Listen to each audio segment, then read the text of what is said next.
Hello again, everybody. I'm Chris Mooneyham from 680 The Fan, the NFHS Network, and of course, from the Touchdown Club of Atlanta. And welcome to this week's edition of My Take. All right, so much to get into this week.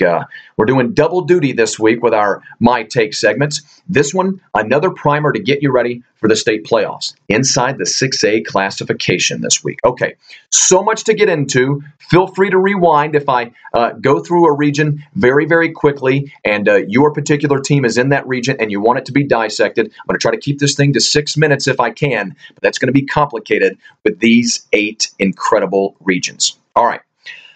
Let's hit the oxygen tank and start at Region 1.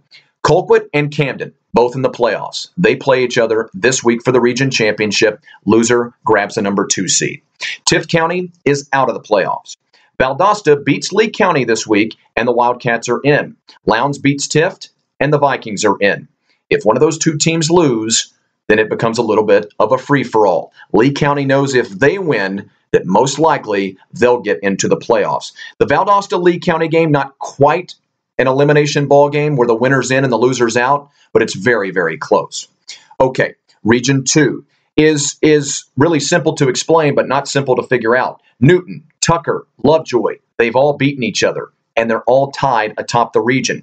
And most likely they're all going to win this weekend. And so I must admit, as I run down through these 8 regions in 6A, I don't know all the tiebreaker scenarios. Quite frankly, certain regions do it differently throughout the state of Georgia. I don't know this region's tie-breaking situation. All I know is that Newton, Tucker, and Lovejoy, by the end of play this weekend, are most likely going to be tied atop the region. And again, all 3 beat each other. It's absolutely wild. Okay, Region 3, simple and difficult. Newnan, Westlake, Langston Hughes, East Coweta. The playoff spots are already locked in, and those will be your 4 representatives. Newnan, Westlake, and Langston Hughes can all win the region championship. Newnan and Langston Hughes play each other this week, so one of those 2 teams will be eliminated. Whichever team wins will be then tied with Westlake if they win. Westlake owns a tiebreaker with both of those teams. So most likely your region champion going to be the Westlake Lions, who play Campbell this week. Again, Westlake beats Campbell. They're guaranteed of the region championship because they own the tiebreaker versus both Newnan and Langston Hughes, whom they're tied with, and one of those teams will be eliminated. East Coweta virtually guaranteed the number 4 seed. Region 4 now. McEachern wins, they're region champion. Hillgrove wins, they're region champion. That's because they play each other. Now, if Hillgrove loses, they're not guaranteed to be the number 2 seed. In fact, if North Cobb beats Kennesaw Mountain, and they probably should, then North Cobb would hop over Hillgrove via head-to-head tiebreaker and be the number 2 seed. If McEachern loses, they will be, in fact, the number 2 seed. I'd encourage you to go look at the standings and try to figure out the numbers 3 and 4 seeds. It could be quite wild. You could have Harrison or North Paulding slip into that number 4 seed. In Region 5, again, simple but convoluted. Roswell, Walton, and Etowah are all in the playoffs. Yet, and again, all 3 can still win the region championship. Roswell meets Etowah on Friday night.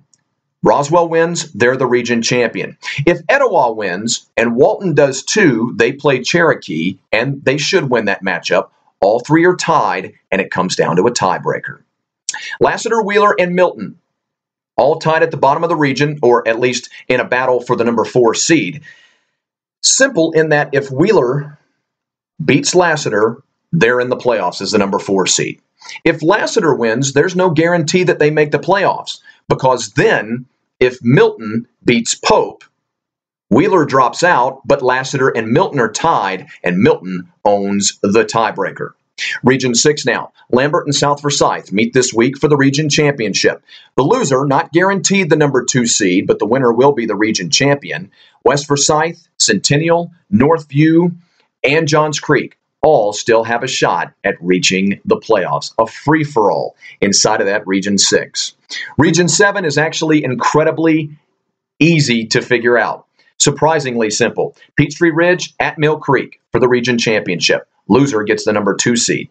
Collins Hill at Norcross for the number 3 seed. Loser gets the number 4 spot. And then finally, Region 8.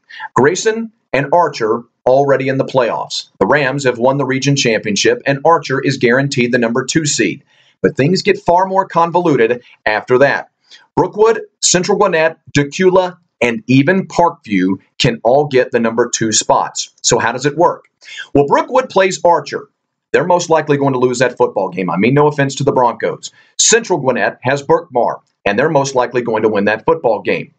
And Decula plays Parkview. Let's wait on that one.